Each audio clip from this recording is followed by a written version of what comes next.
Isang makakalikasang araw sa ating lahat. Maraming salamat sa lahat ng mga dumalo para sa ating proyektong kalikasan. Mga kapatid sa Rotary, mga guro at mga mag-aaral at ang mga kaibigan sa paglilingkod. Ngayon, nais kong ibahagi ang kahalagahan ng urban farming. Isang simpleng hakbang na siyang partisipasyon natin para sa kalikasan. Una, ang urban farming ay nagsisimula sa idea na kayang magtanim kahit saan. Hindi natin kailangan ng malawak na lupain para makapagbigay ng pagkain.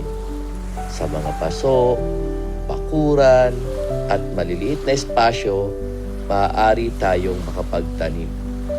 Dito natin nakikita na kapag may malasakit, may paraan. Ikalawa, ang urban farming ay hindi lang tungkol sa ani. Ito'y pagtuturo ng disiplina at tiyaga. Ang bawat buto na ating itinatanim ay nangangailangan ng alaga, ng tubig at ng araw. Katulad ng mga proyekto na ginagawa natin sa Rotary, ang tagumpay ay dumarating kapag pinagsama ang mga mahabang pasensya at tamang gabay. Ikatlo, ito ay pagpapalakas ng komunidad. Kapag natututunan ang pamilya, kapitbahay at kabataan sa pagtatanim, nabubuo ang isang matatag na samahan.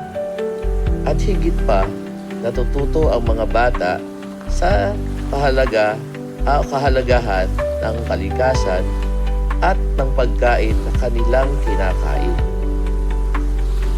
At dito pumapasok ang ating adapted school, ang Jose Maria Panganiban Senior High School.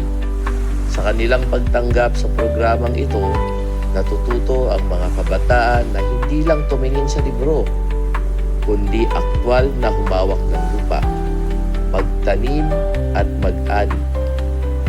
Ang karanasang ito ay nagbibigay sa kanila ng kaalaman sa kalusugan, nutrisyon at pangangalaga sa kapaligiran. Ang bawat gulay na kanilang mapapalago ay patunay na kaya nilang mag-ambag sa isang maunlad na kalikasan at isang mas sustainable na community o komunidad.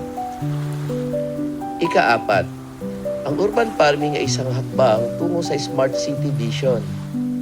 Ang datos mula sa ani, tubig at lupa ay maaaring gamitin para sa tamang plano sa pagkain at kalusugan.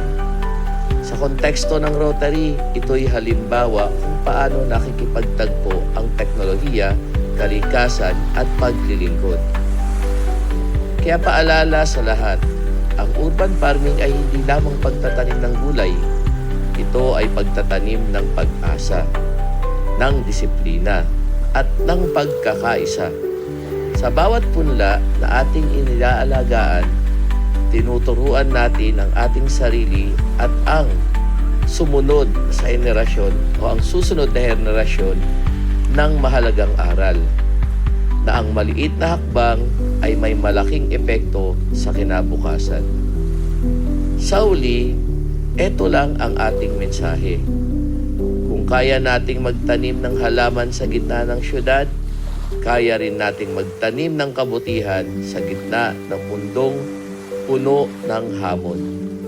At bilang nagkakaisang individual, ito ang ating panata, ang Unite for Good, at maghasik ng pag-asa saan man tayo naroroon. Maraming salamat at mabuhay tayong lahat.